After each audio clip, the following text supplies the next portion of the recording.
CHS flips that script. Instead of relieving nausea, it is adding to it. Hey y'all, what's up? It's Short and Stoned here, but if you're new, you can call me Kelly. I'm a canna advocate, medical patient, and solventless foods entrepreneur. And on today's episode, we are going to be doing a deep dive into what is CHS, and I'm going to be doing an interview with my little sister. Let's get into it. I'm going to be doing a quick little intro into CHS before we get started and I interview Stephanie. But first, we're going to be talking about what is CHS, what causes it, what are the symptoms, and how to receive a diagnosis and treatment. All right, so what is CHS? Cannabinoid Hyperemesis Syndrome. CHS is a condition that is being increasingly recognized in long-term and high-potent cannabis users, medical and recreational alike. It can cause reoccurring bouts of nausea, vomiting, and even abdominal pain. The strange part, the very thing that is causing these symptoms is often what users are reaching for to help another ailment, cannabis. While cannabis is widely known for its anti-nausea properties, especially in cancer and those suffering with chronic illnesses, CHS flips that script. Instead of relieving nausea, it is adding to it. And it's often a debilitating cycle. But what causes it? Let's break that down. CHS appears primarily in long-term and high-potent cannabis users, usually those who consume daily, multiple times a day, but are also reaching for products that are in medical and recreational dispose. Because what I've been seeing as a retired manufacturer is that growers, producers, and stores are profiting the most off of products that are super potent and have higher tetrahydrocannabidiol percentages. So it's really hard for newbies, recreational users, and the older generations to find low dosages. Now, this is anecdotal and what some people believe causes it, but the exact causes aren't still fully understood. There is still more research that needs to be done. But again, the research does suggest that it is the higher levels that are being sold in stores of tetrahydrocannabidiol, the psychoactive compound, and relates to how it affects with your endocannabinoid system in the long haul. And this is because your endocannabinoid system, a naturally occurring system in your body that's formed in utero, is becoming overstimulated by these high potent products, especially in the gut and in the brain, where you have the most amount of CB1 and CB2 receptors. Ultimately, this makes those receptors go a little haywire as they're being overstimulated, and this is what is causing nausea, abdominal pain, and cyclical vomiting, and even suppressing appetite and messing with digestion. And oftentimes, the only thing to combat this is completely stopping consumption of cannabis in all forms, hemp, and high THC. So I've already explained what symptoms you can look out for in CHS, but there are also 3 stages of CHS. First is the prodromal phase. This is the early signs: morning nausea, mild discomfort, fear of getting sick. This phase can last 4 months. Phase number 2, the hyperemetic phase. This is what I think is the worst part. Intense vomiting, dehydration, abdominal pain, and even frequent visits to urgent care in the ER. My sister's over there to the side nodding real. She's going to validate all of this with her interview next. But patients often find temporary relief when they pause consumption, but also patients are finding relief with hot showers, baths. This is a hallmark symptom that seems to benchmark CHS from other users. And 3, the recovery phase. Once cannabis use is stopped, symptoms seem to go away on their own. But this is gradually over days and even weeks, as depending on the patient's cannabis use It's how much is built up in the body over time. But they can return quickly to a normal baseline if the person starts using again. All right, diagnosis and treatment. CHS is notably hard to diagnose because it is new. Many healthcare providers will mistake it for other underlying conditions that present similarly, like cyclical vomiting syndrome or even food poisoning and GI tract issues. But more and more ERs are starting to recognize the signs, especially in states where medical and recreational cannabis cannabis is available. But again, the telltale sign is the cyclical vomiting after cannabis use and finding instant relief with hot baths or showers. The treatment for this focuses on supportive care, IV fluids, anti-nausea medications, and crucially, ceasing cannabis consumption. There's no magic pill to cure it, only stopping use. So if you came here looking for a cure, I'm really freaking sorry. All right, why it matters. We need to normalize talking about CHS because it will urge manufacturers, business, stores, and even legislation to start urging producers to make sure that they are carrying and distributing lower concentrated products. Because again, this seems to be a rise with the higher dosage products that are only available in shops. Because there are plenty of people that can benefit from lower doses of our favorite plant. Now, let's jump into our conversation with Stephanie, my little sister. She was diagnosed with CHS, and I thought what better way to talk about this diagnosis than by interviewing someone that has suffered with it. So let's welcome Stephanie. Also, everybody say congratulations to Stephanie down in the comments because she just graduated. Also, hit her up if you need photos, Graffin Media on Instagram. Check the pinned comment though, I'll leave it down there. All right, Stephanie, thank you so much for joining me today. I know this is a more vulnerable topic, so I appreciate you opening up for us. I know my community will appreciate it. Do you just mind giving a little 411 to my audience, how old you are and why you started using cannabis and how frequently and what kind of products you used? So I'm Stephanie, I'm 22. I probably started using cannabis when I was about 16 or 17. I had gotten my medical card. I started for anxiety. I have like really terrible anxiety, and kind of then the pandemic happened, so even more anxiety inducing situations. So that's kind of when I started using. I was a user every day.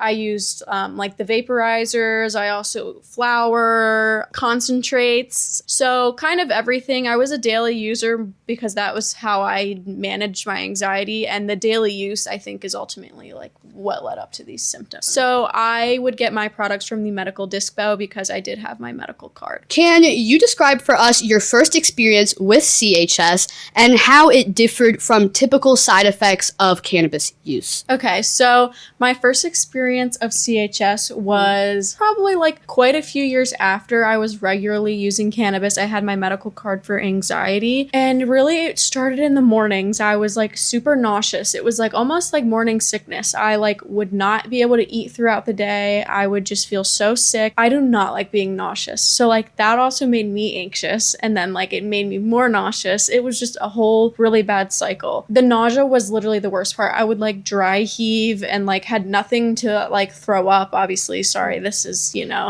personal, but that was the worst part, is being nauseous, not being able to like get sick. I was in the ER. They said that this is probably what they think it was, because I obviously shared I was a medical marijuana user.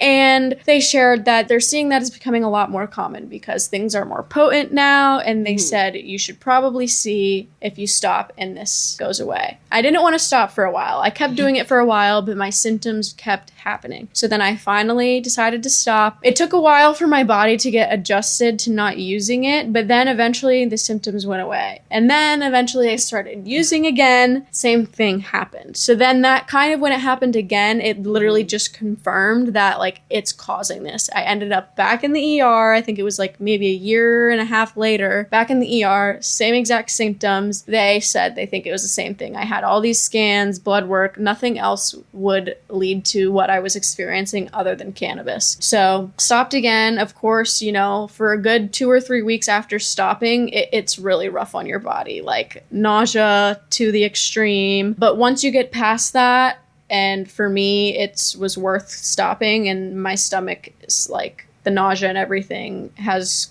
been completely gone since then.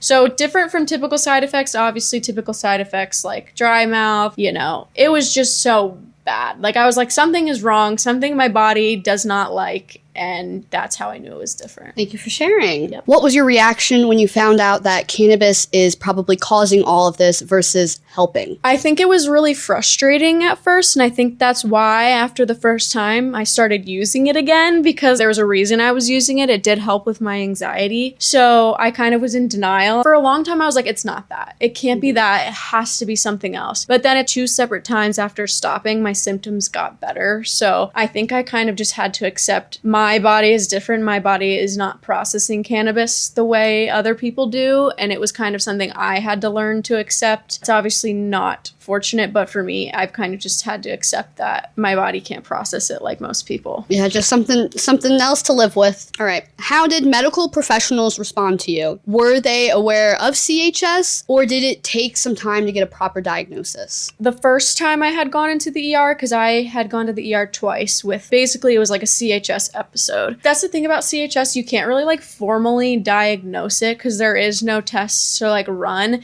It's more of, if you're honest about cannabis use, they're probably going to relate it to that. They have become more and more aware of it, but what the doctors usually say is just there's not enough research on it. So that's why it's really hard to diagnose. It has only become common in the last few years. But I also have a friend who works in the ER, and she says that it's becoming a lot more common. I think just because of the lack of research, it's really hard to make an official diagnosis, but you can kind of just come to the conclusion based on cannabis use. And then when I stopped, that it went away. Again, it's not really an official diagnosis. It's more of like a conclusion. Like when I start it, I feel terrible. When I stop it, I feel better. We're kind of just connecting the dots here. Yes. And what lifestyle or usage changes did you make after discovering that you had CHS? So for me, obviously I had to completely stop, and that was really hard at first. It's just kind of pushing through and knowing like I'm going to feel better once I get through this. Ultimately, like lifestyle changes is for me, I was using cannabis for my anxiety. So for me personally, I've had to go back on anxiety medication. Again, it's something I had to learn to accept.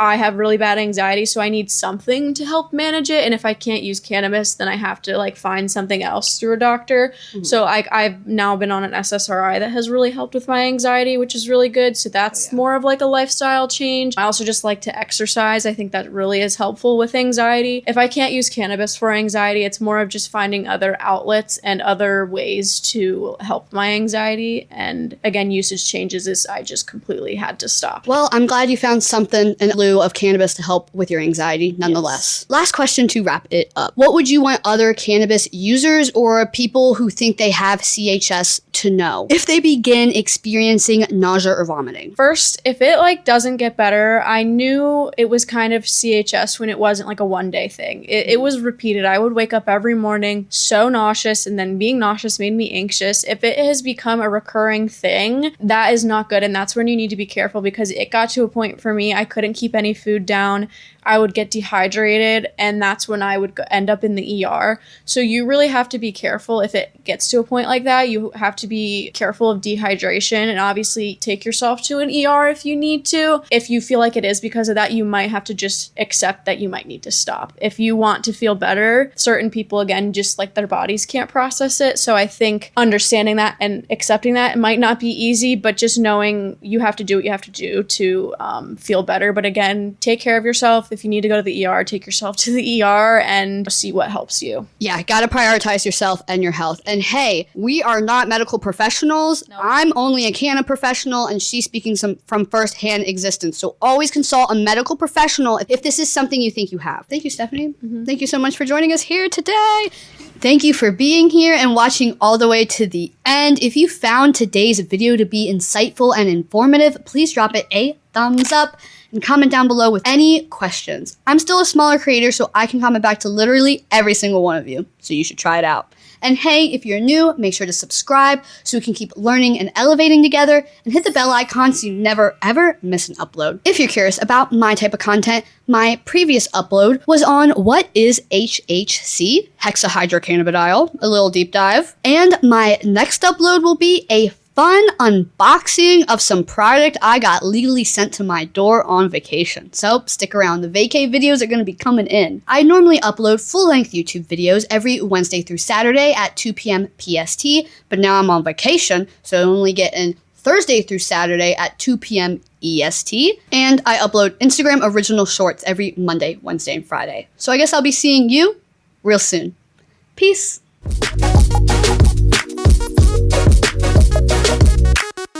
And if you didn't hear it yet today, I hope you know that I appreciate you, and I hope you get the answers if you think you have CHS. Bye.